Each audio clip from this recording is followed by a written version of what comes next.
Sahabat Shalom, Sahabat Shalom. selamat pagi. Kembali lagi pagi ini kita ibadah Sabat, hari yang diberkati. Pada hari ke-7 itulah Tuhan berhenti untuk memberkati, memberikan damai sejahtera, kehidupan, kesehatan. Itulah berkat-berkat yang kita terima. Siapa saja yang menguduskan hari Sabat ini akan menerima berkat-berkat dari surga. Pagi ini kembali lagi kita belajar apa yang kita dengar nanti. Kita merenungkan lagi sesudah ibadah ini sehingga pengetahuan akan firman itu kita miliki. Tanpa pengetahuan akan firman maka sia-sia hidup di bumi ini. Pagi ini terambil dari Matikiyah dalam kitab suci terbitan lembaga kitab Indonesia, itu ditulis namanya Matius. Yang sebenarnya nama orang ini bukan Matius, tapi dia Matikiyah. Matikiyah itu ada artinya. Mungkin berjalanlah waktu nama-nama ini diganti. Jadi Matikiyah atau Matius 10 ayatnya 5-8. Sekali lagi, pokok renungan kita hari ini dari Matikiyah atau Matius 10 ayatnya 5-8 saja. Baca yang keras pada dengar. Matikiyah 10 ayat 5-8. Kedua belas murid itu diutus oleh Yesua dan ia berpesan kepada mereka, "Janganlah kamu menyimpang ke jalan bangsa lain atau masuk ke dalam kota orang Samaria, melainkan pergilah kepada domba-domba yang hilang dari umat Israel. Pergilah dan beritakanlah kerajaan sorga sudah dekat. Sembuhkanlah orang sakit, bangkitkanlah orang mati, tahirkan orang kusta, usirlah setan-setan. Kamu telah memperolehnya dengan cuma-cuma, karena itu berikanlah pula dengan cuma-cuma." Amen. Itulah pokok renungan kita hari ini, Matikiyah Matius 10 ayat 5-8. Tuhan Yesua mengutus ke-12 muridnya pada waktu itu, pergilah mencari domba-domba yang tersesat bangsa Israel. Jadi dilarang loh saudara ya, pada waktu itu jangan menyimpang ke bangsa lain. Pergilah, carilah domba-domba Israel yang hilang. Kalau kita baca kitab suci dari Kejadian sampai Wahyu itu berurutan. Memang sudah dari awal gembala-gembala itu sendiri sudah menyimpang. Kalau kita baca berurutan di sana, kalau kita baca di Hakim-Hakim, sesudah namanya Yosua bin Nun itu, nama ada tulisan Hakim-Hakim di sana. Bagaimana namanya bangsa Israel itu menyimpang? Bukan saja imam-imamnya yang menyimpang, termasuk juga namanya bangsa Israel pada umumnya. Jadi mereka menyimpang. Akhirnya kalau kita baca di sana, mereka tidak ada gembalanya. Akhirnya diutuslah lagi hakim-hakim untuk kembali kepada Tuhan. Begitulah isi kitab suci, dicatatlah dalam kitab suci ini, dari generasi ke generasi bangsa Israel menyimpang. Sehingga zaman Yesua itu sudah menyimpang semuanya. Imam-imamnya menyimpang, maupun juga orang Israel pada umumnya. Karena memang tidak ada gembala lagi pada waktu itu. Ya. Kenapa sih Tuhan mengatakan bahwa pada waktu itu tidak ada gembala lagi? Karena sudah meninggalkan Tuhan dan meninggalkan juga namanya hukumnya tuh Tuhan. Sehingga pada waktu itu Tuhan mengutus 12 orang ini ke-12 orang ini, saudara, jangan berpikir-pikir ini adalah imam-imam, ya. Bukan, saudara, tidak ada satupun dari 12 ini yang imam-imam. Ini orang-orang biasa, nelayan-nelayan, tapi dipakai Tuhan yang luar biasa.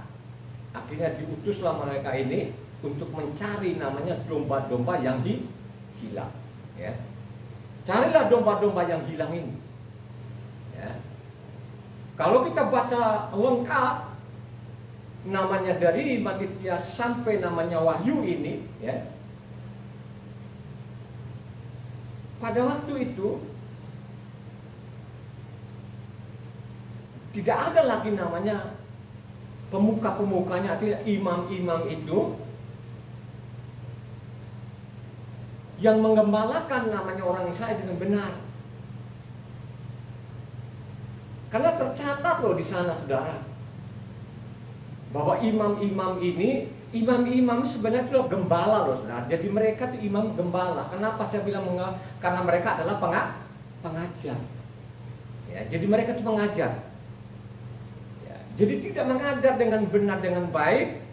Jadi dibiarkan saja bangsa ini tidak ada gembala lagi. Kenapa saya mengatakan tidak ada gembala lagi pada waktu itu? Karena di situ Taurat mereka tidak mau lagi. Jadi yang mereka pakai itu adalah apa? Kitab Talmud. Kitab Talmud itu bikinan, tafsiran namanya apa? Rabi-rabi. Sedangkan namanya Taurat ini sebagai makanan rohani bangsa Israel mereka tinggalkan. Karena terbacalah di sana, kalau dibaca namanya Yohanes 7 ayat 19 sana, kan kelihatan sana bahwa tidak ada lagi apa yang melakukan Taurat, saudara. Jadi terbaca di situ bahwa tidak ada.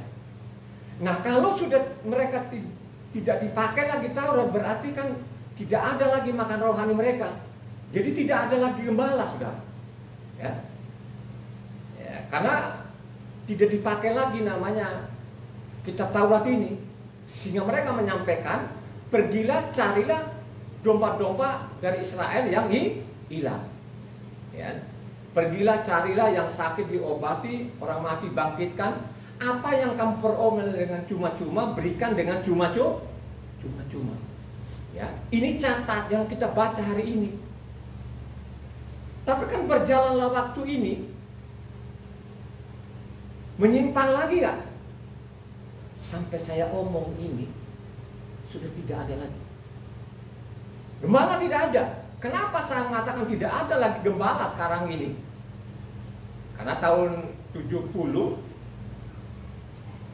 zamannya Kaisar namanya Titus, karena Yerusalem dihancurkan, Bait Suci dihancurkan, dan bangsa Israel ini kan apa ya, berserak-serak seluruh bumi, ya. Pada waktu itu memang diutus supaya carilah domba-domba yang hilang.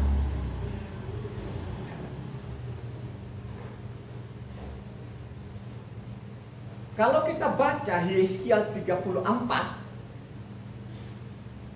dan apa yang kita baca hari ini dengan Yeskiel 34, jadi seolah-olah Yeskiel 34 itu sudah tergenapi di yang kita baca hari ini. Ya. Kalau saya mengatakan Yeskiel 34 itu bukan. Ada waktunya nanti, ada waktunya Tuhan sendiri jadi gembala. Kalau tadi kan suruh ke-12 muridnya, carilah domba-domba itu, ya. Sampaikan kepada mereka supaya kembali kepada hukumnya Tuhan, ya. Kelihatan sekali kalau kita baca namanya Kisah Para Rasul 11 ayatnya 19. Jadi kelihatannya di situ, supaya tidak menyimpang ke bangsa lain, pergi saja carilah domba-domba. Pada waktu zaman Yesua, kelihatan di situ Coba baca namanya Kisah Para 11 ayat 19. Sementara itu, banyak saudara-saudara telah tersebar karena penganiayaan yang timbul sesudah Stefanus dihukum mati. Mereka tersebar sampai ke Fenisia, Siprus, dan Antioquia. Namun mereka memberitakan Injil kepada orang Yahudi saja. Jadi mereka hanya memberitakan namanya Injil atau Yesua adalah Mesias itu hanya kepada namanya orang Yahudi saja. Ya. Pada waktu mereka cari itu, mereka ketemu itu, mereka memberikan makanan apa? Rumput apa yang diberikan kepada mereka? Ya. Mereka tetap memberikan namanya rumput dari Tuhan. Apa yang dimaksud rumput itu? Adalah Taurat. Jadi kitab Taurat itu adalah makanan rohani. Makanan rohaninya orang-orang Israel. Jadi tadi sampaikan kepada mereka, carilah mereka. Jadi berikan rumput yang benar, karena mereka masih pakai namanya kitab Taurat ini, kitab Taurat dan kitab para nabi. Kalau kita baca di Kisah Para 13 ayatnya 14-15, mereka masih pakai loh saudara. Ini adalah makan rohani mereka. Ini adalah makanan rohani mereka, ya. Bukan sekedar mereka cari, tapi mereka masih pakai namanya kitab Taurat dan kitab para nabi ini masih terbaca di situ di Kisah Pas 13 ayatnya 14-15. Dari Perga mereka melanjutkan perjalanan mereka, lalu tiba di Antioquia di Pisidia. Pada hari Sabat mereka pergi ke rumah ibadat lalu duduk di situ. Setelah selesai pembacaan dari hukum Taurat dan kitab nabi-nabi, pejabat-pejabat rumah ibadat menyuruh bertanya pada mereka, "Saudara-saudara, jikalau saudara-saudara ada pesan untuk membangun dan menghibur umat ini, silakanlah." Coba kan? Jadi di situ masih mereka ibadah Sabat, hari Sabat mereka ibadah, dan mereka juga pun di situ pakai namanya kitab Mose dan kitab para nabi. Ini adalah makan rohaninya. Kenapa saya mengatakan ini adalah Taurat itu makan rohaninya mereka ini, ya? Jadi bukan sekedar mereka cari, tapi mereka sampaikan juga bahwa Taurat itu adalah makan rohani mereka. Kalau kita kembali tadi ke namanya Yeskial 34 ayatnya 14 ayatnya 14 sampai 16. Di padang rumput yang baik akan kugembalakan mereka, dan di atas gunung-gunung Israel yang tinggi disitulah tempat penggembalaannya. Di sana di tempat penggembalaan yang baik mereka akan berbaring, dan rumput yang subur akan menjadi makanannya di atas gunung-gunung Israel. Aku sendiri akan menggembalakan domba-dombaku, dan aku akan membiarkan mereka berbaring. Demikianlah firman Tuhan Yahweh. Yang hilang akan kucari, yang tersesat akan kubawa pulang, yang luka akan kubalut, yang sakit akan kukuatkan, serta yang gemuk dan yang kuat akan kulindungi. Akan kuhancurkan di situ ya. Tolong diganti, bukan diganti, aslinya bukan dilindungi, tapi dihancurkan ya. Jadi ulang. Yang hilang akan kucari, yang tersesat akan kubawa pulang, yang luka akan kubalut, yang sakit akan kukuatkan, serta yang gemuk dan yang kuat akan kuhancurkan. Aku akan menggembalakan mereka sebagaimana seharusnya. Coba saudara. Jadi kalau kita baca ini namanya Yeskial 34 ini ada namanya 31 ayat ya. Jadi suatu saat nanti akan kembali akan mencari bangsa Israel ini. Makanya pada waktu nanti datang kedua kalinya dia akan jadi hakim ya. Kalau kita baca terusnya ke bawah ayat 20 sampai ke 22. Ayat 20 sampai 22. Oleh sebab itu beginilah firman Tuhan Yahweh terhadap mereka. Dengan sesungguhnya aku sendiri akan menjadi hakim di antara domba yang gemuk dan domba yang kurus. Oleh karena semua yang lemah kamu desak dengan lambungmu dan bahumu, serta kamu tanduk dengan tandukmu sehingga kamu menghalau mereka keluar kandang. Maka aku akan menolong domba-dombaku supaya mereka jangan lagi menjadi mangsa, dan aku menjadi hakim di antara domba dengan domba. Coba saudara. Jadi saya mengatakan ini Yeskial 34 ini bukan yang kita baca hari ini. Karena yang kita baca hari ini, berjalanlah waktu orang Israel menyimpang. Kenapa saya mengatakan menyimpang? Ya, dari waktu Yosua disalib itu sampai namanya Kaisar Titus itu kurang lebih 70 tahun itu Yerusalem dihancurkan. Termasuk juga bait suci ini dihancurkan. Disitulah bangsa Israel ini berserak-serak seluruh dunia, saudara, sampai kosong. Ya, jadi kemarin khotbah saya kemarin, ya, suatu saat nanti bangsa ini akan dikumpulkan lagi ke gunung Tuhan di namanya Yerusalem. Ya, khotbah saya yang kemarin itu, ya, bicara namanya rumahnya Tuhan akan dibangun lagi di Yerusalem. Ya, baru Yerusalem akan dikumpulkan lagi domba-domba ini, sehingga nanti ada kandangnya lagi di sana, ada tempatnya lagi di sana. Ya, ada waktunya nanti Tuhan itu akan mengumpulkan lagi domba-dombanya yang tersesat. Ya, dia nanti akan jadi hakim, jadi hakim kepada gembalanya maupun domba yang gemuk dan yang kurus. Ini yang dicatat, saudara, ya. Perhatikan baik-baik. Hari ini yang kita baca bersama-sama ini, mari kita renungkan baik-baik ini. Kita baca dengan baik, dengan benar ini, sehingga benar-benar kita pun ini mempersiapkan diri. Ya. Kita harus mempersiapkan, harus saudara ini, pendengar atau maupun jemaat ini, harus betul-betul tahu apakah yang dari mimbar itu rumput yang baik atau rumput yang tidak baik. Apakah di mimbar ini gembala yang baik atau bukan? Ya. Kenapa saya mengatakan? Karena saya ini mantan gembala beneran.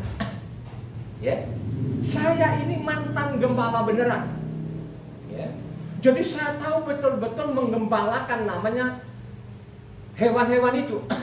Kalau di Sumba sana mungkin tidak ada domba dan kambing. Kalaupun ada domba kambing itu ya tidak banyak lah, ya. Tidak seperti namanya sapi dan kerbau dan kuda. Karena di Sumba itu sana yang paling banyak adalah namanya kerbau, kuda dan sapi, saudara. Jadi saya tahu, karena saya dari kecil itu sudah dilatih, ya. Karena dulu bapak saya itu kan banyak sekali hewannya, banyak kerbaunya, banyak sapinya dan banyak kudanya. Kuda lihat banyak, ya. Karena bapak saya itu kakek saya namanya Raja Umbungailu itu, ya, punya hewan yang banyak sekali, ya. Dia orang kaya raya. Raja Umbungailu kakekku ini, dia raja yang kaya raya pada waktu itu, ya, sampai gunung-gunung itu gundul, ya. Jadi kami ini sudah dilatih dari kecil itu supaya gembala yang menggembalakan yang baik, sehingga harus tahu rumput yang diberikan itu rumput yang benar atau tidak. Ya, coba. Saya ini gembala dari kecil, saya tahu ini rumput yang disukai oleh hewan atau bukan. Jadi di Sumba itu ada rumput. Kalau di Sumba itu rumput itu ada nama-namanya loh, saudara. Jadi bahasa Sumba itu kaya juga loh. Ada rumput A, B, C gitu kan. Coba. Ada namanya kalau di Sumba pada waktu saya gembala itu ada namanya rumput, namanya di Sumba itu namanya desa. Rumput desa ini, saudara, dia hijau sekali. Tapi lucu-lucunya hewan-hewan itu kerbau, kuda, sapi, ya, itu kalau dikasih namanya rumput desa itu tidak mau, saudara. Dia benar-benar hijau sekali, tapi lucu-lucunya rumput ini kalau dikasih dia tidak mau. Kalaupun nanti dipaksa, saudara, itu bermasalah loh, ya. Bisa saja dia tidak akan gemuk, dia kurus, malah nanti bisa mencret, ya. Apalagi kalau anak-anak kerbau masih kecil-kecil itu sama sekali tidak mau loh, saudara. Jadi harus saudara bedakan antara rumput yang benar dan tidak benar. Makanya khotbah-khotbah saya yang kemarin ada ajaran dari Yerusalem, dari Sion, dan ajaran juga yang bukan dari Sion, saudara. Jadi saudara harus membedakan. Supaya saudara membedakan, berulang-ulang saya mengatakan harus kamu baca kitab suci ini dengan berurutan. Dari Kejadian sampai Wahyu berulang-ulang. Sehingga tahu loh saudara nanti apakah ini rumput yang benar atau tidak. Karena saya ini mantan gembala. Ya. Karena saya punya hewan dulu banyak sekali, itu milik orang tua saya. Ya, karena saya mengatakan itu nenek saya namanya ada raja pertama ya, zaman Belanda itu di Wekabubak namanya, di Loli, kecamatan Loli itu raja pertama zaman Belanda tahun 1800-an itu nenek saya yang jadi raja di situ, ya, raja pertama. Jadi hewannya banyak sekali, ya, sampai namanya gunung-gunung itu gundul, ya, saking banyaknya hewan. Jadi kita ini sudah dilatih jadi gembala yang baik. Bagaimana merawat ini hewan-hewan ini, antara kerbau dengan sapi dengan kuda, bagaimana merawatnya. Beda-beda loh saudara. Merawat sapi dengan kuda itu gampang loh saudara. Kalau merawat namanya anak kerbau itu susah. Ya. Susah loh. Kalau dia ini gembala yang tidak tahu, itu anak kerbau itu saudara, banyak yang mati. Kenapa? Mereka gampang diserang penyakit dan lain sebagainya. Rupa-rupanya anak kerbau itu waktu kecil itu tidak diperhatikan kutunya. Biasanya kutunya itu tidak ada di badannya, tapi yang paling berbahaya itu kalau di mulutnya. Di bibir-bibirnya itu kutunya berjejer di situ. Mereka makan di situ dan makan di situ. Itu kalau tidak diberesin, tiap hari tidak diperiksa di mulutnya. Nah, ini nanti akan jadi masalah. Ya. Jadi saya tahu loh merawat hewan-hewan ini gitu loh, sehingga saya menyampaikan ini bukan sekedar di luar sana, ya. Saya bilangnya gembala, dia tahu nggak gembala? Ya. Seorang gembala itu sederhana sekali loh saudara, dia harus perhatikan namanya apa? Piaraannya, dia harus kasih makan yang benar, kasih minum yang benar, kan begitu, ya. Jangan sembarangan aja dikasih makan rumput seada-adanya. Dia harus tahu apakah rumput ini bergizi atau tidak, apakah airnya jernih atau keruh. Ya, tadi kan kita sudah baca, jangan ada air kok keruhkan lagi terus kau kasih minum. Ya, bilang lagi di sana jangan hanya lu peras-peras susunya, tapi lu tidak perhatikan yang sakit, yang hilang kau tidak cari. Nah, seorang gembala ini kan banyak sekali tantangannya saudara. Saya ini mantan gembala kok. Coba kalau hilang satu hewannya, ya. Bapakku tuh sudah nunggu di depan kandang, di pintu kandang, dia kan hitung hewannya, hilang. Oh saudara, mati kamu, dihajar beneran itu. Makanya sering sekali saya tidur di atas di padang itu, saya tidak pulang rumah sampai saya ketemu, ya. Apalagi kalau sudah malam, ini kan susah mencarinya kan gitu. Harus tunggu pagi-pagi, ini kan harus aku cari itu hewan-hewan. Itulah gembala. Gembala itu siap loh mengorbankan nyawanya loh saudara, ya. Mana ada gembala itu kan memikirkan hal-hal dunia, ya. Bagaimana dia mengembalakan yang baik ini kan, dia memperhatikan namanya piaraannya ini supaya mereka memperoleh makan rumput yang baik maupun minuman yang baik, kan itu gembala saudara, ya. Sehingga saya mengatakan tadi antara Yeskiel yang kita baca tadi Matityaha ini, oh tidak, ada waktunya nanti, ya, Tuhan akan menjadi gembala, ya. Dia akan gembalakan sendiri orang-orang Israel ini. Dari situlah nanti mereka kembali kepada hukumnya tuh Tuhan. Kalau sudah seperti itu, makanya selesai sudah yang ada di kolong langit ini, ya.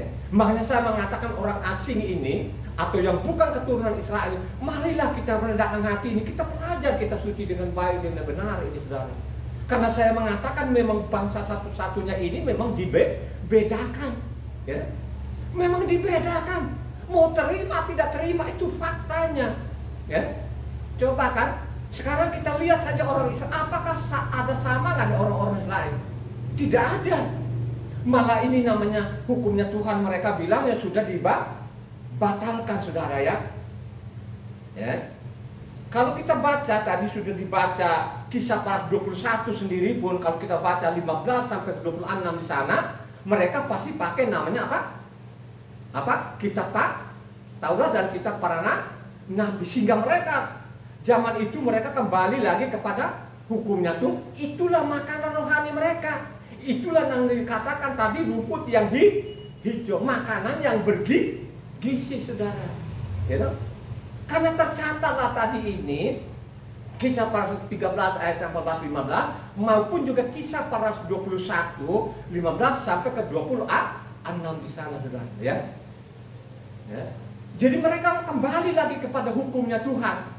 Tapi kan berjalanlah waktu sampai saya bicara ini, kembali lagi melakukan kejahatan. Ya. Siapa yang melakukan kejahatan dari awal ini? Ya. Ini adalah orang Israel. Ya. Sehingga yang kita terima dari mimbar sekarang ini bukan rumput yang benar, saudara. Jangankan mau nyari kita ini, mau kasih ajaran saja sudah menyimpang. Kenapa saya bilang menyimpang? Karena mereka nolak namanya hukumnya Tuhan. Ya. Yang mereka tidak boleh tolak sekarang ini, misalnya ibadah Sabat. Ibadah Sabat ini katanya hari yang diberkati, saudara. Ini mereka tolak. Mereka geserkan hari yang lain. Apakah ini benar? Ya.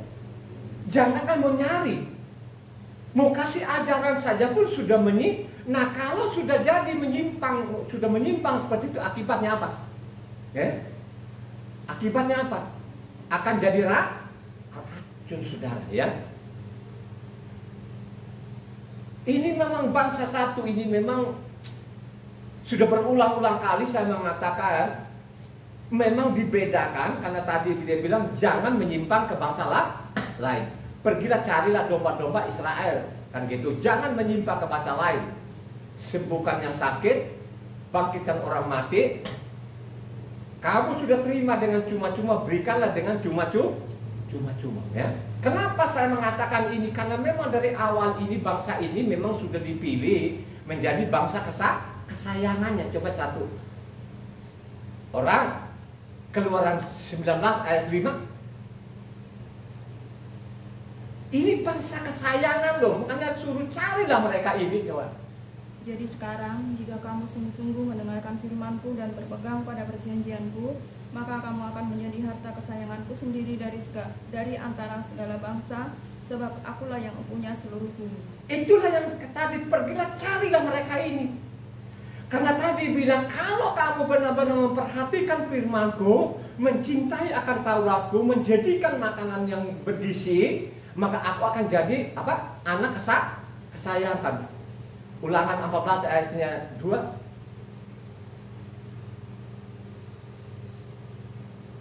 Sebab engkaulah umat yang kudus bagi Yahweh Tuhanmu, dan engkau dipilih Yahweh untuk menjadi umat kesayangannya dari antara segala bangsa yang di atas muka bumi. Ini adalah umat kesayangan yang dipisahkan dari bangsa ini. Makanya dibilang suruh carilah mereka ini, ya, supaya mereka kembali makan rumput yang baik ini, saudara. Ya. Ini loh fakta. Karena memang bangsa ini memang dibedakan dari bangsa-bangsa ini, saudara. Ya. Coba bayangkan saja, jangan menyimpang ke bangsa lain, saudara. Ya. Kan kelihatan ini. Ya. Makanya saya mengatakan saya tahun 2000 itu saya sadar loh, saudara. Saya sadar benar. Dengan saya baca kitab suci ini, ya, saya sadar saya ini siapa. Dengan bangsa pilihannya ini. Coba saudara, ya. Kalau saya ini tidak rendahkan hati, tidak mau ikuti namanya, apanya Tauratnya, dia nggak mikirin, saudara. Dia tidak akan nyari. Ya. Kecuali lu punya kesadaran sendiri, ya, dengan kau merendahkan hati tadi, lu mau belajar dari Kejadian sampai Wahyu, lu ikutin petunjuk dalam isi kitab suci ini, pasti lu selamat. Yakin itu, ya. Karena memang dibedakan kok ini. Sampai-sampai bilang jangan menyimpang ke bangsa lain. Pergi carilah domba-domba Israel ini. Ya. Perhatikan lo itu. Sudah, jangan main-main lo. Ya. Jangan lagi lu tanpa dosa lagi lu ajarin orang supaya namanya Tauratnya harus diibu. Ini kan jahat sekali. Ya. Benar-benar luar biasa jahat loh. Saya anggap itu jahat loh ini, saudara, ya. Ya. Coba.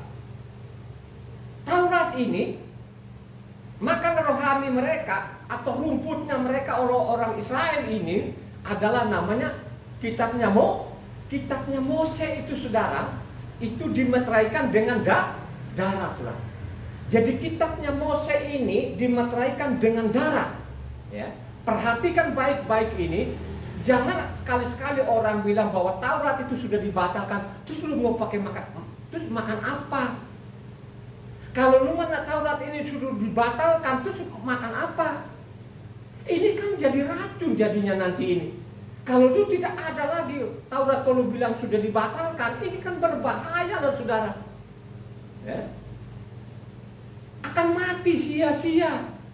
Tahu nggak namanya Taurat ini kan dimeteraikan dengan apa? Darah. Coba Keluaran 24 ayatnya 6 sampai 8. Keluaran 24. Perhatikan baik-baik ini. Kamu baca dari 6 sampai 8 Keluaran 24. Perhatikan baik-baik nanti di ayatnya 8 sana. Coba dari 6 sampai ke 8. Sesudah itu Mose mengambil sebagian dari darah itu, lalu ditaruhnya ke dalam pasu. Sebagian lagi dari darah itu disiramkannya pada mezbah itu. Diambilnyalah kitab perjanjian itu, lalu dibacakannya dengan didengar oleh bangsa itu, dan mereka berkata, segala firman Yahweh akan kami lakukan dan akan kami dengarkan. Kemudian Mose mengambil darah itu dan menyiramkannya pada bangsa itu serta berkata, inilah darah perjanjian yang diadakan Yahweh dengan kamu berdasarkan segala firman ini. Coba kan, artinya kalau kita baca ayat 7, kami akan memperhatikan, kami akan melakukan namanya Taurat. Ayat 8 sana dimeteraikan dengan apa? Darah saudara. Ingat baik-baik loh saudara ya. Dimeteraikan dengan darah gitu ya. Imamat 17 ayat 11 sana. Imamat 17 ayat 11.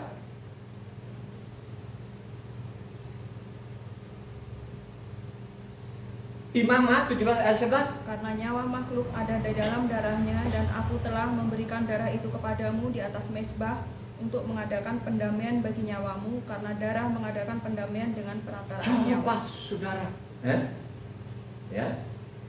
Jadi darah itu dia mengadakan perdamaian gitu kan. Suatu saat nanti dia berdamai dengan orang Israel. Lo ini orang asing kan nganga-nganga lo saudara. Nganga-nganga lo. Makanya kalau kita baca juga Galatia 4 ayat 4 sampai 5. Galatia 4. Tetapi setelah genap waktunya, maka Elohim mengutus anaknya yang lahir dari seorang perempuan dan takluk kepada hukum Taurat. Ia diutus untuk menebus mereka dan takluk kepada hukum Taurat, supaya kita diterima menjadi anak. Dia tebus pakai apa di situ? Halo? Darah. Dengan darahnya di situ, dimeteraikan dengan darahnya orang-orang yang mau namanya apa? Takluk kepada hukum Taurat saudara. Ya. Jadi apa hubungannya tadi Keluaran 24 dengan Galatia? Ini sangat erat saudara. Karena Keluaran 24 sana dimeteraikan dengan pengakuannya mereka, kami akan tunduk patuh kepada Taurat, maka di situ dimeteraikan dengan darah saudara. Tapi pada waktu dia datang di bumi itu dia meteraikan dengan darahnya sendiri. Tidak pakai darah domba lagi, tapi dia meteraikan dengan darahnya kepada siapa? Kepada orang-orang yang takluk kepada namanya hukumnya Tuhan. Makanya tanpa darah katanya tidak ada namanya pengampunan. Tanpa meneteskan darah tidak bisa namanya dosa itu dihapus. Kalau kau baca namanya Ibrani 9 ayat 22 di sana. Dan hampir segala sesuatu disucikan menurut hukum Taurat dengan darah, dan tanpa penumpahan darah tidak ada pengampunan. Coba kan, ya. Tidak ada namanya darah saudara, tidak ada pengampunan. Nah, pengampunan yang dimaksud itu apa? Dosa. Kenapa itu ada dosa? Karena mereka melanggar namanya hukumnya tuh. Coba saudara, ya. Tanpa darah itu katanya tidak bisa namanya dosa dihapus. Makanya di situ Galatia tadi dimeteraikan dengan darahnya sendiri kepada orang-orang yang takluk kepada hukumnya tuh Tuhan. Amin nggak? Begitulah di dalamnya. Ya. Makanya harus jadi gembala yang baik. Harus dia pahami betul-betul apa yang dibutuhkan itu domba-dombanya. Ya. Kebutuhan domba tidak lain tidak bukan itu harus namanya hukumnya tuh namanya kitabnya Mose ini saudara. Itulah makanan rohaninya, makan yang bergizi, rumput yang hijau. Ya. Kalau kau kasih rumput sembarangan, ada kemungkinan dia akan kurus dan mati, gampang diserang penyakit saudara. Coba. Ya. Makanya kalau kita baca namanya Ulangan 5 di sana. Bagaimana orang-orang Israel atau imam-imam itu harus pelajari namanya hukumnya tuh Tuhan. Coba apanya Ulangan 5 ayat 1. Mose memanggil seluruh orang Israel berkumpul dan berkata kepada mereka, dengarlah hai orang Israel, ketetapan dan peraturan yang pada hari ini kuperdengarkan kepadamu, supaya kamu mempelajarinya dan melakukannya dengan setia. Ya, jadi dia harus pelajari, seorang imam, seorang gembala harus belajar. Bagaimana nanti dia memberikan air yang bersih, memberikan rumput yang hijau gitu kan. Tidak lain tidak bukan adalah namanya hukumnya tuh Tuhan tadi ini. Ya. Makanya kalau kau baca lagi sana Ulangan 31 ayat 9-13 ya. Setelah hukum Taurat itu dituliskan Mose, maka diberikannya lah kepada imam-imam Bani Lewi yang mengangkut perjanjian, tabut perjanjian Yahweh, dan kepada segala tua-tua Israel. Dan Mose memerintahkan kepada mereka demikian. Pada akhir 7 tahun, pada waktu yang telah ditetapkan dalam tahun penghapusan hutang, yakni hari raya Pondok Daun, apabila seluruh orang Israel datang menghadap hadirat Yahweh Tuhanmu di tempat yang akan dipilihnya, maka haruslah engkau membacakan hukum Taurat ini di depan seluruh orang Israel. Seluruh bangsa itu berkumpul, laki-laki, perempuan, dan anak-anak, dan orang asing yang diam di dalam tempatmu, supaya mereka mendengarnya dan belajar takut akan Yahweh Tuhanmu, dan mereka melakukan dengan setia segala perkataan hukum Taurat ini. Dan supaya anak-anak mereka yang tidak mengetahuinya dapat mendengarnya dan belajar takut akan Yahweh Tuhanmu, selama kamu hidup di tanah kemana kamu pergi menyeberangi sungai Yordan untuk mendudukinya. Jadi namanya gembala-gembala ini adalah namanya apa?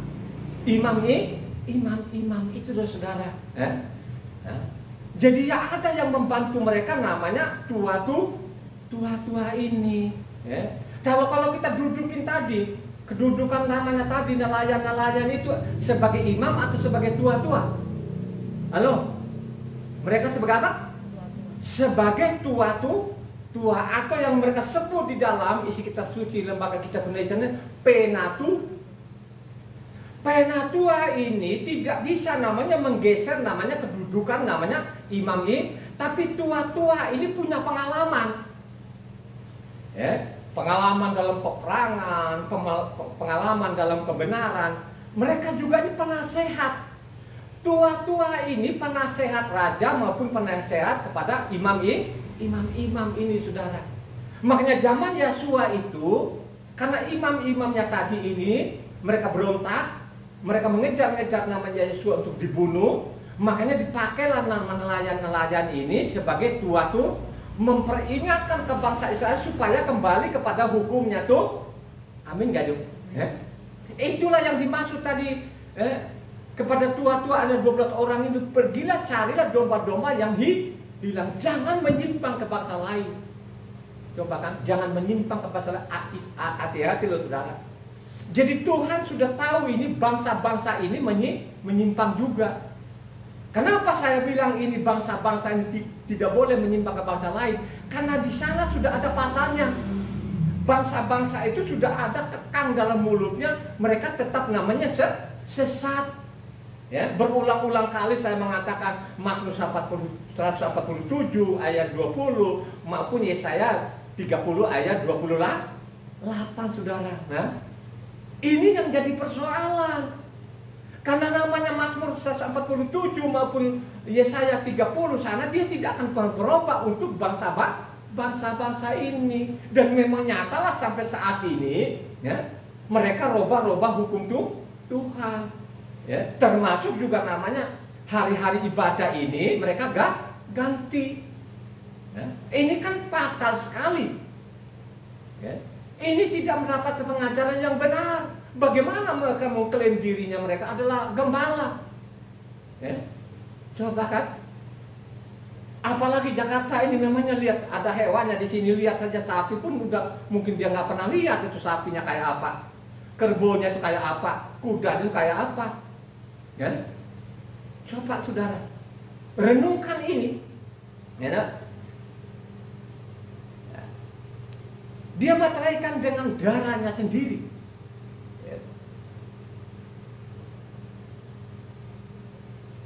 Tanpa penumpahan darah, dosa tidak bisa dihapus, ya. Coba, ya. Makanya ini kan diajari tadi ini supaya benar-benar memperhatikan, harus kamu punya pengetahuan, ya, mengenai Taurat ini. Itu diajar loh saudara, ya. Supaya memperhatikan, supaya tidak mengabaikan namanya hukum-hukum Tuhan. Karena ini adalah makanan bergizi ini. Taurat itu menyelamatkan kita, gitu? Karena memang Taurat itu tidak boleh lupakan, berulang-ulang. Makanya saya mengatakan, kalau saudara mau saja, kalau baca ulangan 1 sampai ke namanya ke-34, itu usahakan engkau baca di situ. Karena di situ benar-benar dikasih pencerahan yang luar biasa, gitu? Karena Taurat itu segala-galanya. Kalau kamu sampai menyimpang sampai Taurat ini, pasti kamu tahu apa? Kamu tanggung risikonya. Makanya kalau kita baca Ulangan 28 ayat 58 sampai 61, ya. Ya. Coba Ulangan 28 ayatnya 58 sampai 61 yang kencang supaya pendengar ini mencatatnya ini. Jika engkau tidak melakukan dengan setia segala perkataan hukum Taurat yang tertulis dalam kitab ini, dan engkau tidak takut akan nama yang mulia dan dahsyat ini, yakni akan Yahweh Tuhanmu, maka Yahweh akan menimpakan pukulan-pukulan yang ajaib kepadamu dan kepada keturunanmu, yakni pukulan-pukulan yang keras lagi lama dan penyakit yang jahat lagi lama. Ia akan mendatangkan pula segala wabah Mitsraim yang kau takut itu kepadamu, sehingga semuanya itu melekat padamu. Juga berbagai-bagai penyakit dan pukulan yang tidak tertulis dalam kitab Taurat ini akan ditimbulkan Yahweh menimpa engkau sampai engkau punah. Coba saudara, ya?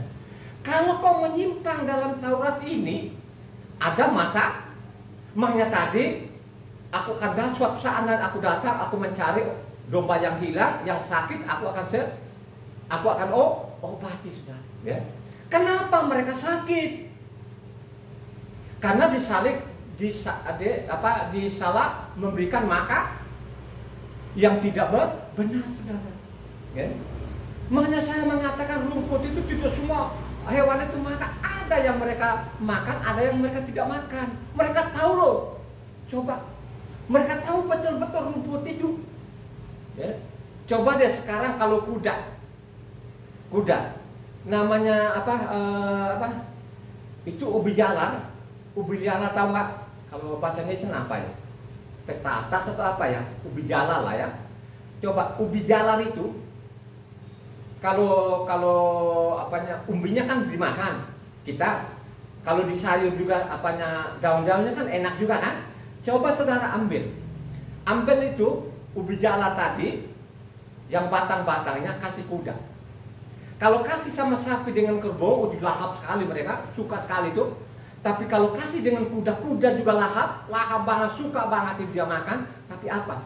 Kalau kuda yang makan, ada yang sampai mati loh saudara. Karena dia sakit perut, sampai teriak-teriak namanya kuda itu. Sampai tidur-tiduran bergeliat-geliat itu saudara. Kalau dikasih namanya apa? Tadi itu apa, ubi jalar namanya, ubi jalar apa namanya? Di bahasa Indonesia petatas ya. Itu kalau kasih daunnya kuda itu setengah mati loh saudara. Setengah mati. Makanya dulu kita dilarang, bapak tuh melarang, jangan kasih loh itu. Padahal itu kalau kuda tuh suka sekali, tapi nanti akibatnya apa? Sakit perut, ada yang sampai mati loh saudara. Pada itu kan kalau kita dimakan manusia kan enak-enak saja. Paling juga kentut kalau dia makan umbinya kan gitu. Ya. Tapi tidak membawa kematian. Tapi kalau kuda kasih daunnya, bisa mati loh saudara ya. Tapi paling tidak setengah mati lah. Lama loh saudara baru sembuh namanya perutnya itu. Dikentut terus segala macam baru dia sembuh loh saudara. Ingat baik-baik ya. Seorang gembala itu harus tahu pemberian kepada domba-dombanya. Jangan sembarang. Kalau sembarangan lo berikan, tadi sudah dibaca namanya Ulangan 28 ayat 58 sampai 61. Akan kena penyakit. Dengan penyakit banyak orang yang mati sia-sia, saudara, dicatat loh ini. Jangan main-main loh, ya. Tapi kan berjalanlah waktu memang. Jadi namanya Taurat tadi ini adalah makanan yang bergizi, ya. Berjalanlah waktu, menyimpang, akhirnya mereka putar balikan. Akhirnya bukan jadi makanan bergizi, menjadi racun. Coba Amos 6 ayat 12. Amos 6 ayat 12.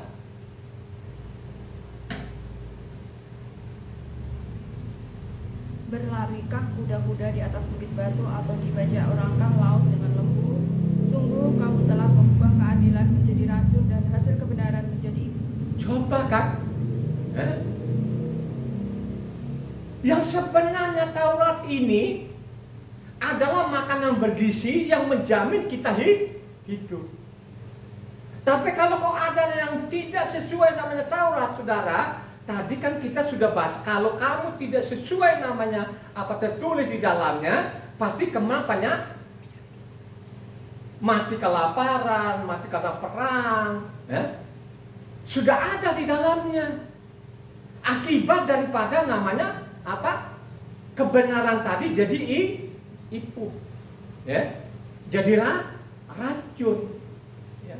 Mika 7 ayatnya 3, bagaimana namanya Taurat diputar balikan, hukum ini diputar balikan.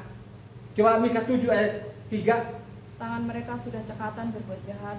Pemuka menuntut, hakim dapat disuap, pembesar memberi keputusan sekehendaknya, dan hukum mereka putar balikan.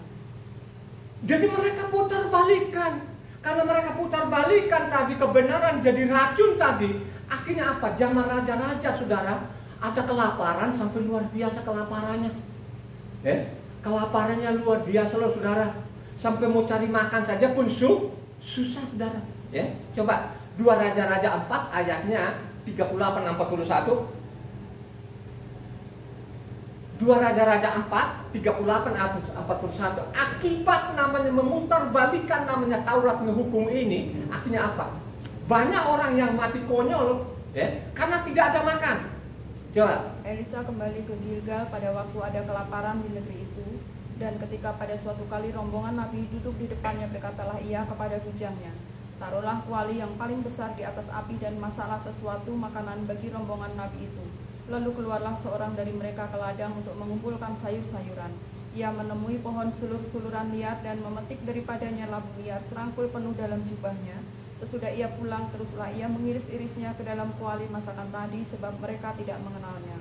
Kemudian dicedoklah dari makanan tadi bagi orang-orang itu untuk dimakan, dan segera sesudah mereka memakannya berteriak mereka dan berkata, maut ada dalam kuali, hai abdi Elohim, dan tidak tahan mereka memakannya. Tetapi berkatalah Elisa, ambillah tepung, dilemparkannya lah itu ke dalam kuali serta berkata, cedoklah sekarang bagi orang-orang ini supaya mereka makan. Maka tidak ada lagi sesuatu bahaya dalam kuali itu. Ada nggak yang mirip-mirip namanya labu itu? Ada, saudara. Ada. Makanya khotbah-khotbah saya yang lalu, misalnya bibit padi gitu. Bibit padi sebelum namanya mereka berbuah itu mirip sekali, sampai tidak bisa membedakan gitu loh. Kalau kita petani yang benar, dia tahu, dia tahu loh. Pada waktu dicabut, saudara, yang paling keras itu tadi namanya rumput tadi ini dicabut itu susah dicabut loh, saudara. Jadi kalau ini ada di tengah-tengah namanya bibit padi itu susah membedakan. Waktu jadi bibit ya, pada waktu aku pun juga waktu berbuah pun juga mirip juga, tapi dia bijinya kecil sekali loh, saudara, mirip loh, saudara ya. Dia ada di tengah. Nah, ini alang-alang inilah yang mengimpit namanya gandum itu, saudara, ada yang mirip. Begitupun juga sayur-sayuran tadi, karena mereka bilangnya mereka ambil labu ambil saja, akhirnya jadi racun, saudara. Ini akibat memutar balikan. Mereka tidak mau lagi menghiraukan namanya hukumnya Tuhan Taurat tadi ini makanan rohaninya orang Israel. Akhirnya apa? Kelaparan yang luar biasa. Di mana? Di mana itu? Tadi yang kamu baca 2 raja-raja itu di kerajaan mana? Utara atau selatan? Ada di kerajaan Israel utara. Karena kerajaan Israel utara ini dari zaman Yerobeam, ya, itu dosa dan dosa saudara. Jadi di utara itu sudah tidak ada lagi Taurat, itu dibuang begitu saja. Imam-imamnya diusir. Tidak ada lagi pengajar di sana itu. Di utara itu orang-orang Lewi kan diusir saudara. Ya? Coba kan. Dari namanya Yerobeam sampai Hosea, Raja Hosea itu terakhir di sana, akhirnya dibuang ke Asyur. Ya. Akibat namanya meninggalkan namanya hukumnya tuh, akhirnya ada kelaparan, ada penyakit, mati sia-sia. Pada ini namanya hukumnya Tuhan ini makanan yang bergizi. Itulah makanan rohani kita sampai lamanya. Tapi sekarang beda. Di mimbar bilang hukum Taurat sudah dibuang. Coba lo saudara. Akhirnya apa? Kalau kita baca selanjutnya 2 Raja-Raja 6 ayat 24-29, bagaimana kelaparan pada waktu luar biasa. Akhir-akhirnya anaknya dimakan lo saudara, luar biasa lo saudara. Ini bukan perumpamaan, ini nyata lo ya. Ya, jadi tadi namanya labu tadi yang 2 Raja-Raja 4 itu labu beneran. Tapi di namanya 2 Raja-Raja 6 ini manusia benar, anaknya dipotong, digorok beneran. Ini bukan perumpamaan. Ini benar-benar kejadian yang sungguh-sungguh. Coba baca 2 Raja-Raja 6 ayat 24-29. Sesudah itu Ben-Hadad Raja Aram menghimpunkan seluruh tentaranya, lalu maju mengepung Samaria.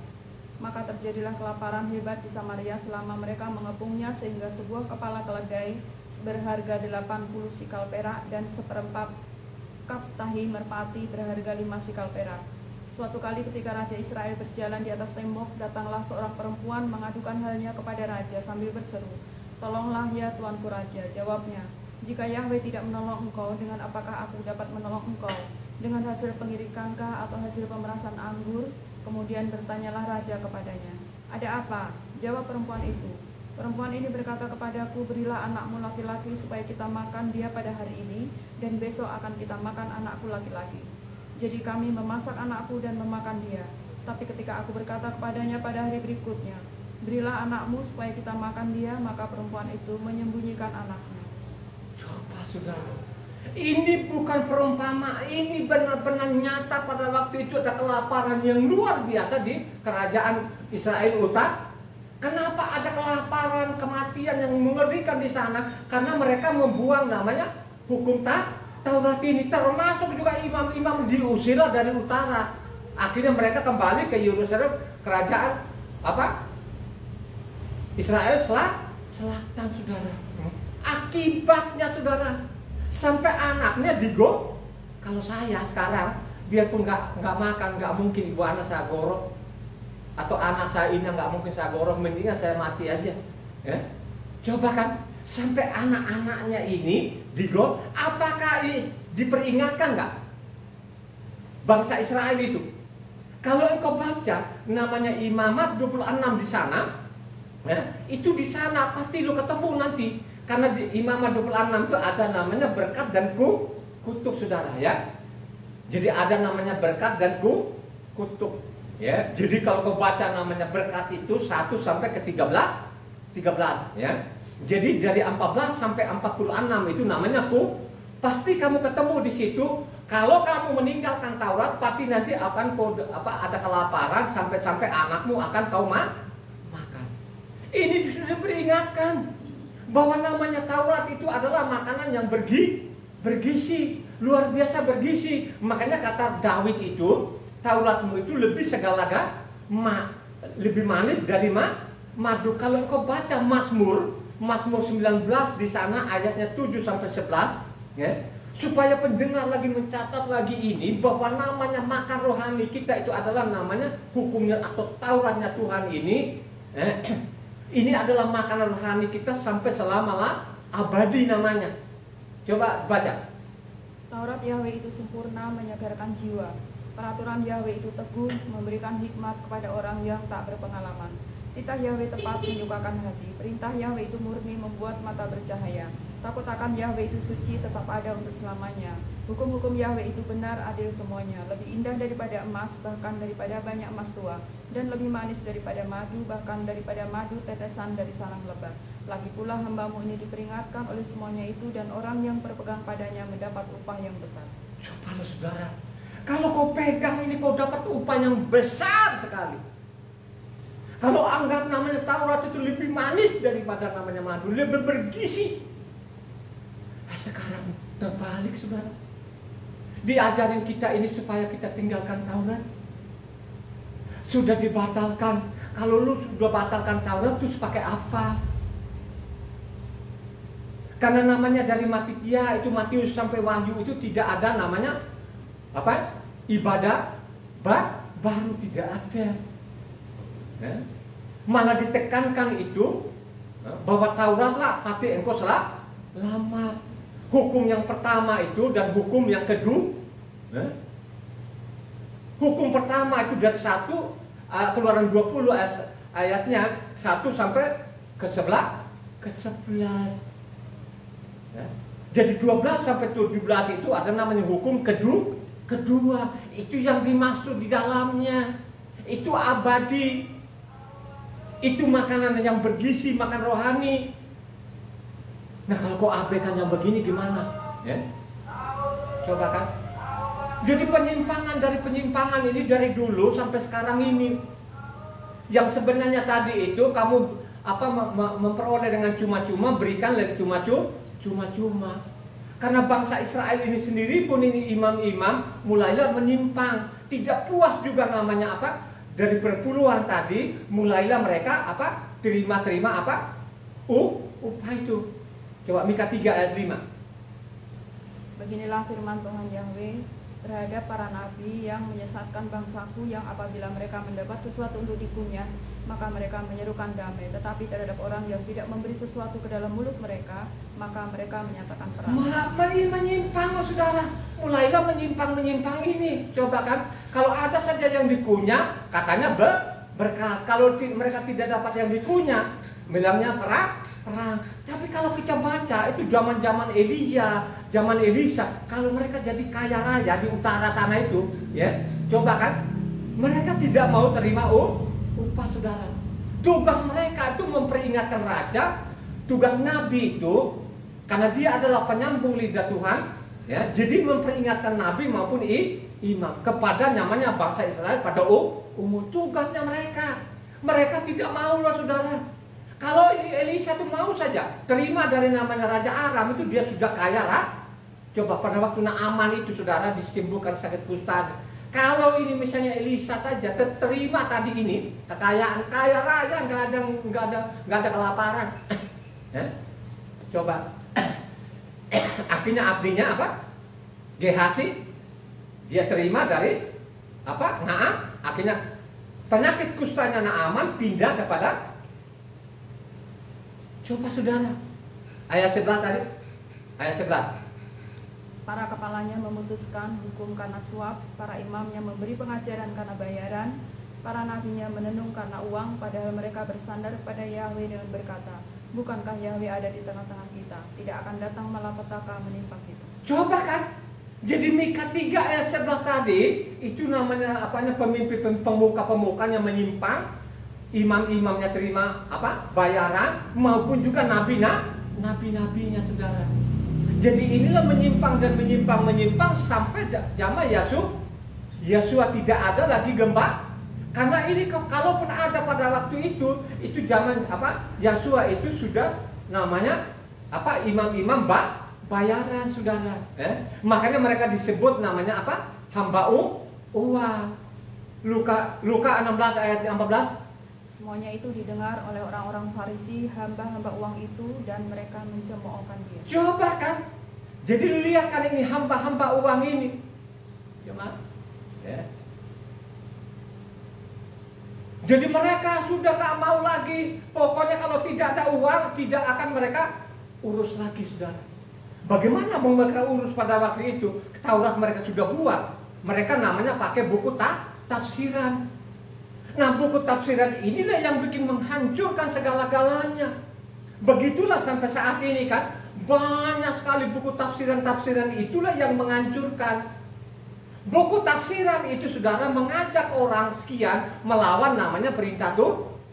Coba kan, sampai-sampai namanya hari sabatnya tidak dilakukan lagi, hari raya Kodok Daunnya tidak dilakukan lagi, termasuk juga Pesaknya ini tidak dirayakan yang benar lagi, saudara. Tuh. Mau tolak ini fakta, ya, ini fakta loh. Bukan saya yang mengarang-arang loh, saudara. Coba. Padahal kalau kita baca, ya, baca Roma 15 ayatnya 27, itu kan ajaran mereka pada waktu itu, ya. Coba kan, Roma 15 ayat 27. Keputusan itu memang telah mereka ambil, tetapi itu adalah kewajiban mereka. Sebab jika bangsa-bangsa lain telah beroleh bagian dalam harta rohani orang Yahudi, maka wajiblah juga bangsa-bangsa lain itu melayani orang Yahudi dengan harta duniawi mereka. Kamu mencatat ini. Ini suratnya Rasul Sa. Kamu peroleh harta rohani dari Sion, wajiblah kalian melayani harta dunia kepada namanya orang Israel. Bukan saya loh, itu tulisannya di Roma begitu. Ya. Begitu ajarannya.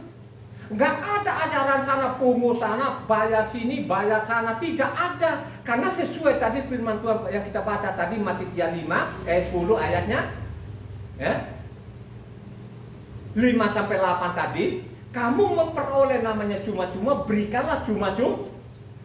Ya. Makanya kalau kita baca lagi 1 Korintus 9, ya, ayatnya 13-18, itu kan sangat jelas loh di sini. Tidak tahukah kamu bahwa mereka yang melayani dalam tempat kudus mendapat penghidupannya dari tempat kudus itu, dan bahwa mereka yang melayani mezbah mendapat bahagian mereka dari mezbah itu. Demikian pula Yahweh telah menetapkan bahwa mereka yang memberitakan Injil harus hidup dari pemberitaan Injil itu. Tetapi aku tidak pernah mempergunakan satupun dari hal itu. Aku tidak menulis semuanya itu supaya aku pun diperlakukan juga demikian. Sebab aku lebih suka mati daripada, sungguh kemegahanku tidak dapat ditiadakan siapapun juga. Karena jika aku memberitakan Injil, aku tidak mempunyai alasan untuk memegalkan diri. Sebab itu adalah keharusan bagiku. Celakalah aku jika aku tidak memberitakan Injil. Kalau andai kata aku melakukannya menurut kehendakku sendiri, memang aku berhak menerima upah. Tetapi karena aku melakukannya bukan menurut kehendakku sendiri, pemberitaan itu adalah tugas penyelenggaraan yang ditanggungkan kepadaku. Kalau demikian, apakah upahku? Upahku ialah ini, bahwa aku boleh memberitakan Injil tanpa upah, dan bahwa aku tidak mempergunakan hakku sebagai pemberita Injil. Coba lu catat ayat 13 loh, saudara. Saya tidak terumah. Dia tahu betul-betul posisinya dia ini. Ini kan namanya Rasul Saul itu keturunan dari Benyamin. Dan dia juga tidak punya hak itu untuk memungut sana memungut sini. Apalagi namanya perpuluhan. Karena ini adalah namanya tugasnya orang yang memungut namanya perpuluhan itu, yang memungut sana sini itu adalah orang-orang yang sudah diatur sedemikian rupa. Makanya saya mengatakan zaman Yesua itu tidak ada imam-imam, tapi ada namanya tua-tua ini, saudara. Tua-tua ini tidak punya hak. Kan sangat jelas tadi itu kan. Kalau yang memberitakan Injil itu, memberitakan firman itu adalah imam ini, pengajar-pengajar itu mereka harus dapat upahnya dari mana? Dari namanya perpuluhan ini. Itu resmi. Dan namanya imam-imam juga pun dilarang pungut sana, pungut yang tidak sesuai namanya Taurat, saudara. Ya. Jadi sadarlah namanya Rasul Saul ini, dia tidak mau mungut. Ya. Jadi itu namanya pengabdian. Kalau kita baca lagi 1 Kefa 4 ayat 1 Kefa 5 ayatnya 1-4. Aku menasihatkan para penatua di antara kamu, aku sebagai teman penatua dan saksi penderitaan Homasia, yang juga mendapat bagian dalam kemuliaan yang akan dinyatakan kelak. Gembalakanlah kawanan domba Elohim yang ada padamu, Jangan dengan paksa tetapi dengan sukarela sesuai dengan kehendak Elohim, dan jangan karena mau mencari keuntungan tetapi dengan pengabdian diri. Janganlah kamu berbuat seolah-olah kamu mau memerintah atas mereka yang dipercayakan kepadamu, tapi hendaklah kamu menjadi teladan bagi kawanan domba itu. Maka kamu apabila Gembala Agung datang, kamu akan menerima mahkota kemuliaan yang tidak dapat layu.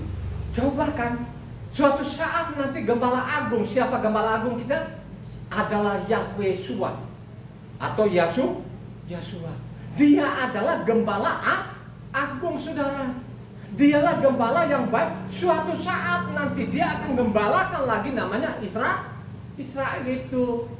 Nah, dia berdamai dengan bangsa Israel. Makanya perlu sekali ini saudara mencatat ini, dan saudara pun sendiri harus mendudukkan dirinya dengan benar. Ya. Ini orang-orang Israel pun zaman namanya rasul-rasul tidak mereka mengambil kedudukan imam ini, mereka tahu betul-betul. Ya, makanya mengatakan Rasul Kepa tadi, ya, peringatkan kepada namanya tua-tua itu, ya, supaya mereka itu tidak terima sana terima sini. Ya, terus apa nanti upamu? Nanti ada upamu pada waktu namanya Gembala Agung. Gembala Agung itu namanya Yeshua, Yahweh penyelamat akan datang suatu saat nanti untuk mengumpulkan domba-dombanya yang berserat-serat di seluruh dunia. Dia akan kembali bawa lagi ke Yerusalem di sana, saudara. Ya? Makanya kalau kita baca namanya Yohanes 10 sana ayatnya 12.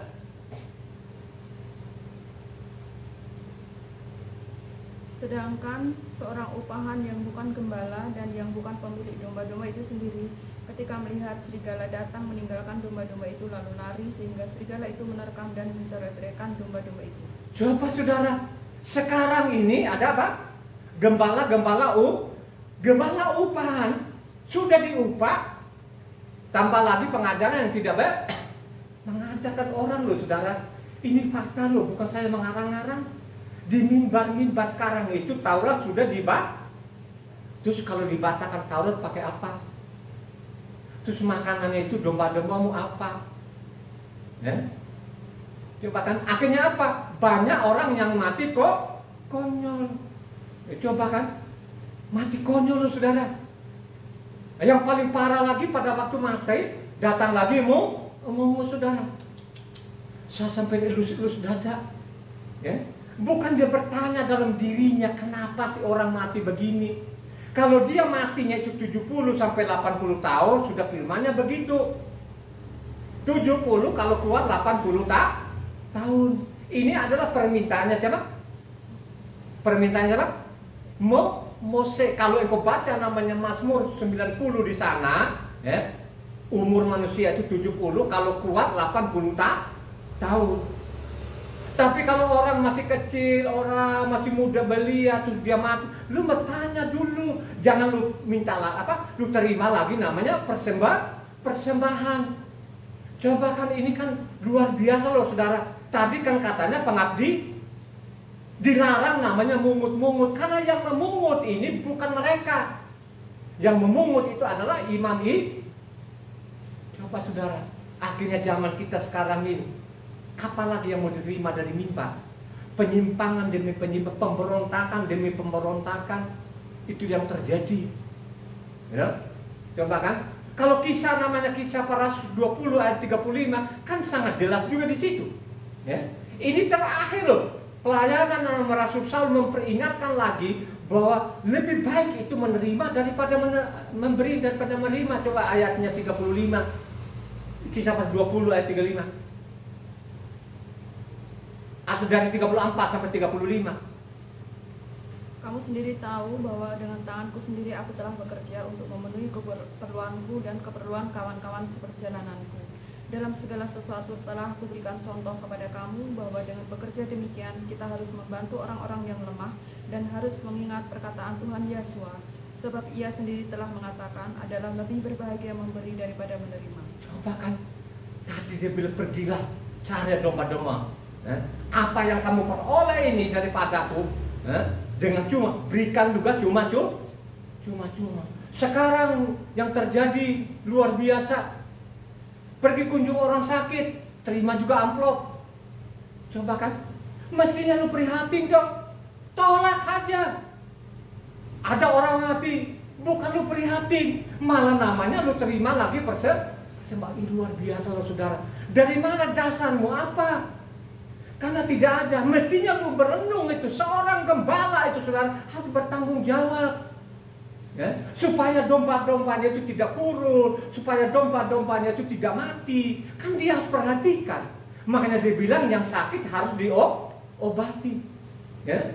Coba kan, yang hilang itu harus dicari.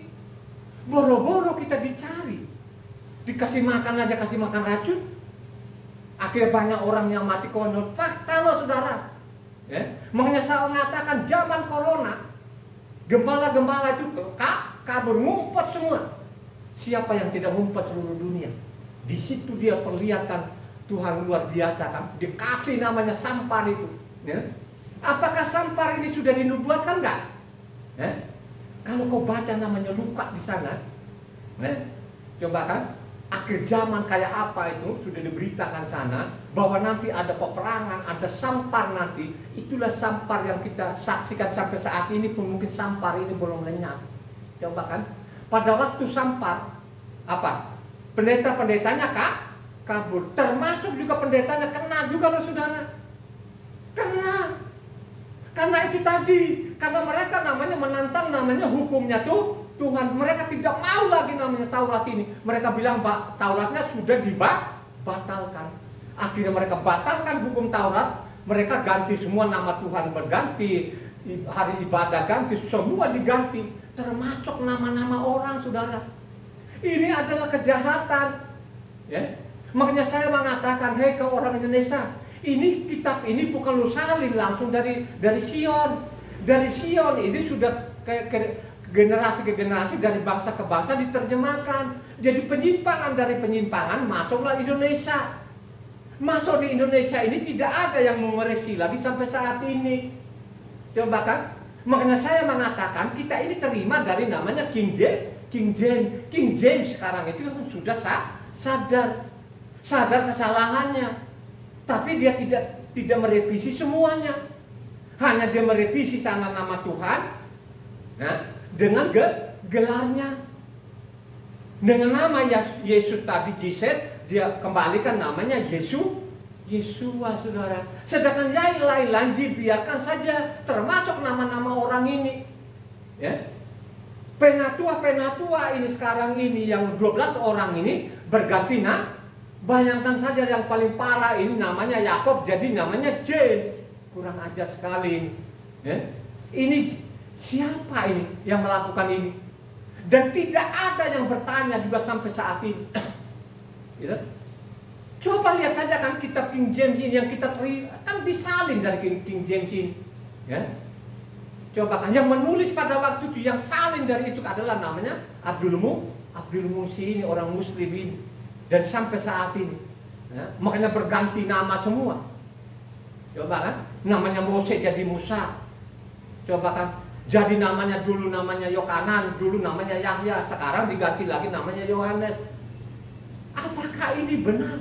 Apakah ini ajaran benar? Ini bagian daripada mengaburkan namanya apa?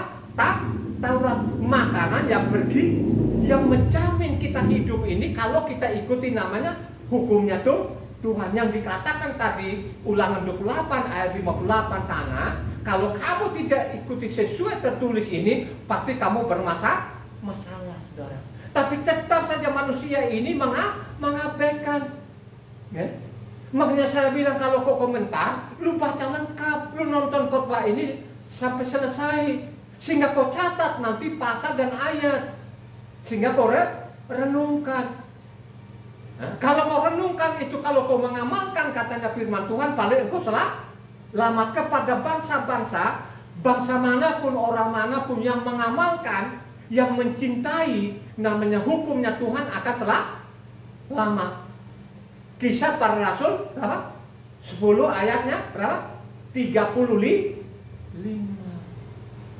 Ya. Lu harus baca, harus kau renungkan. bangsa manapun, orang manapun, suku manapun mengamalkan namanya hukumnya Tuhan, pasti namanya salah. Amin nggak itu? Ini catatannya di dalamnya begitu. Jangan sok-sokan yang di luar sana itu. Oh, dia itu kayak bukan Yahudi lu. Kalau Yahudi lu pulang saja ke Israel sana. Ini namanya antek-antek iblis-iblis begini-begini. Ya, mau dengarin ini, ya. Kalau ini kan kita salin dari King James ini, makanya bacalah King James ini. Sedangkan Eropa sendiri pun sudah tidak ada orang lah. Ya. Kalau ada pun katanya 30% itu yang sudah kakek-kakek yang tidak tahu apa-apa lagi. Dan Eropa itu sebenarnya sudah tidak ada lagi. Karena sudah melihat kenapa kitab suci ini peletot-peletot begitu. Coba kan? Menolak ini fakta. Makanya coba sekarang ambillah King James Version dan King James Restorasi. Baca aja itu. Ya, coba kan? Apa mau ikutin? Ingat baik-baik ya. Saya mengatakan, firman Tuhan mengatakan, yang aku kenal di kolong langit ini hara orang Israel. Kata Tuhan loh. Ya.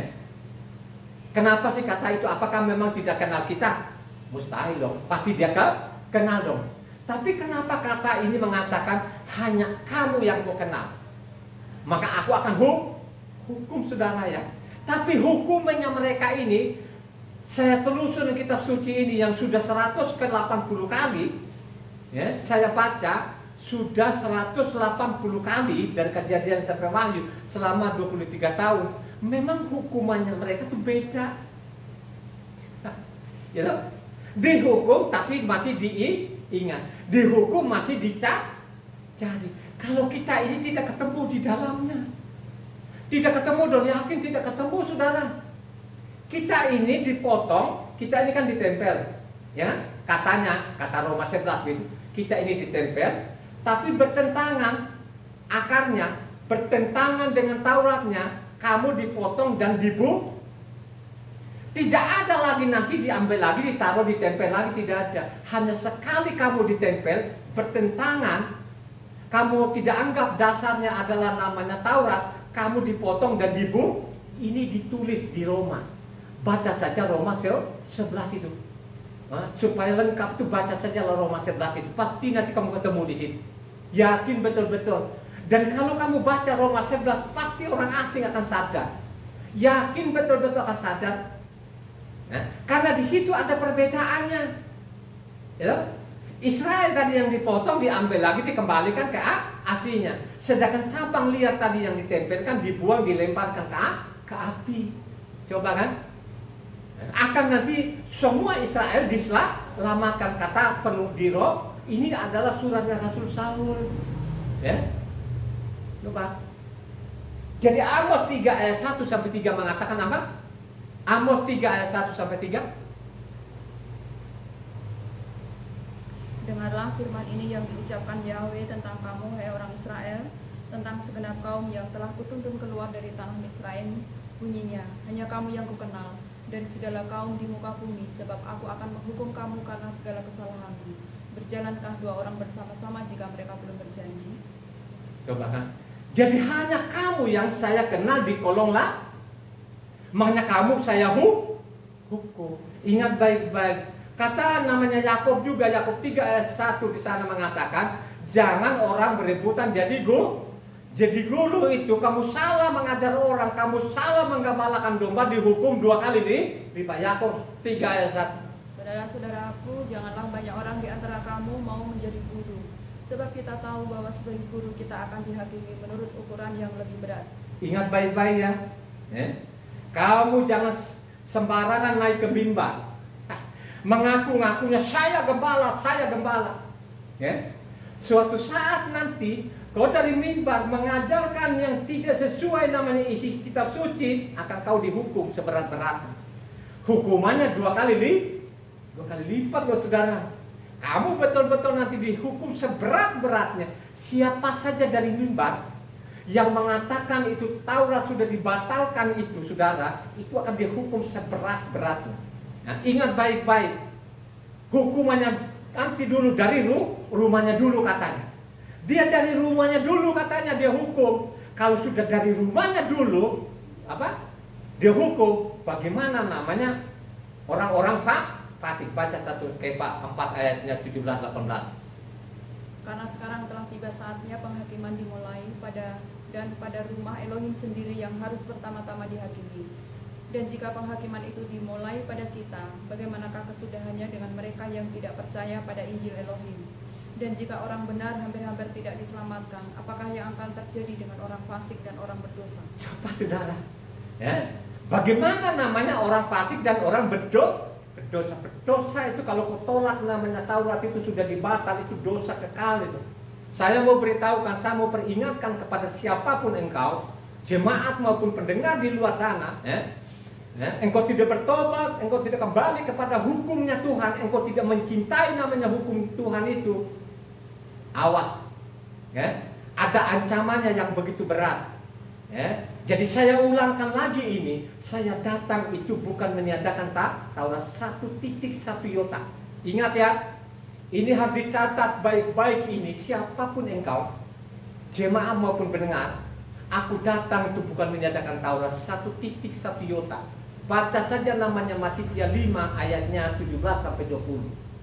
Kamu tidak lebih, ayat 20 mengatakan kamu tidak lebih benar dari mereka-mereka ahli Taurat ini, orang-orang Farisi ini, kamu tidak masuk dalam kerajaan. Ya. Jadi ingat ini, orang-orang asing, ya, ingat baik-baik, ya. Kalau engkau jadi penatua lebih baik. Kalau engkau jadi penatua yang sadar, ya, marilah engkau ajarkan kepada jemaatmu supaya benar-benar mencintai namanya hukumnya Tuhan. Itu adalah makanan makanan yang bergizi, yang lebih manis dari madu. Ya. Siapa yang mengatakan ini Mazmur 19 ini tidak lain tidak bukan adalah namanya Raja Daud, itulah namanya raja kebenaran, saudara. Nah, dialah yang menegakkan namanya hukumnya Tuhan. Pesankan kepada keturunan nanti supaya namanya Taurat itu harus dijaga. Nah, harus dijaga, harus dipiara, harus dicintai. Ya. Harus kamu jadikan Taurat itu lebih manis dari madu. Ya. Jangan ikut-ikutan sekarang ini. Supaya engkau tahu ini mereka gembala atau bukan, makanya perlu namanya engkau baca kitab suci dengan benar baik. Ya. Jangan langsung karena doktornya, karena profesornya, karena STH-nya atau MTH-nya, jangan tergiur. Ya, jangan tergiur. Harus melalui pengetahuan akan firman Tuhan. Kalau engkau mau saja baca dari Kejadian sampai Wahyu, pasti engkau membedakan ini gembala atau bukan. Ini gembala benaran atau gembala bayaran. Kan sangat jelas tadi kan. Tadi kan ayatnya Yohanes 10 ayatnya 12 katanya ada namanya gembala upahan. Tapi Tuhan sendiri pun akan menggembalakan juga dari kandang yang lain. Kandang yang lain siapa yang dimasuk kandang yang lain? Selain kandang dari Israel, kandang yang lain siapa? Namanya bangsa-bangsa itu yang mengamalkan hukumnya Tuhan tadi. Yang Kisah Para 10 ayat 35, dia akan gembalakan juga ayat 16 tadi. Ayat 16 anunya Yohanes 10 ayat 16.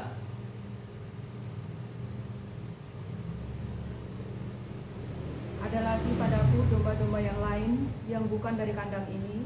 Domba-domba itu harus kutuntun juga, dan mereka akan mendengarkan suaraku, dan mereka akan menjadi satu kawanan dengan satu gembala. Catat, yang dia maksudkan itu dari kandang yang lain, selain kandang dari Israel tadi, ada kandang lain, yaitu tadi Kisah Para Rasul 10 ayat 35.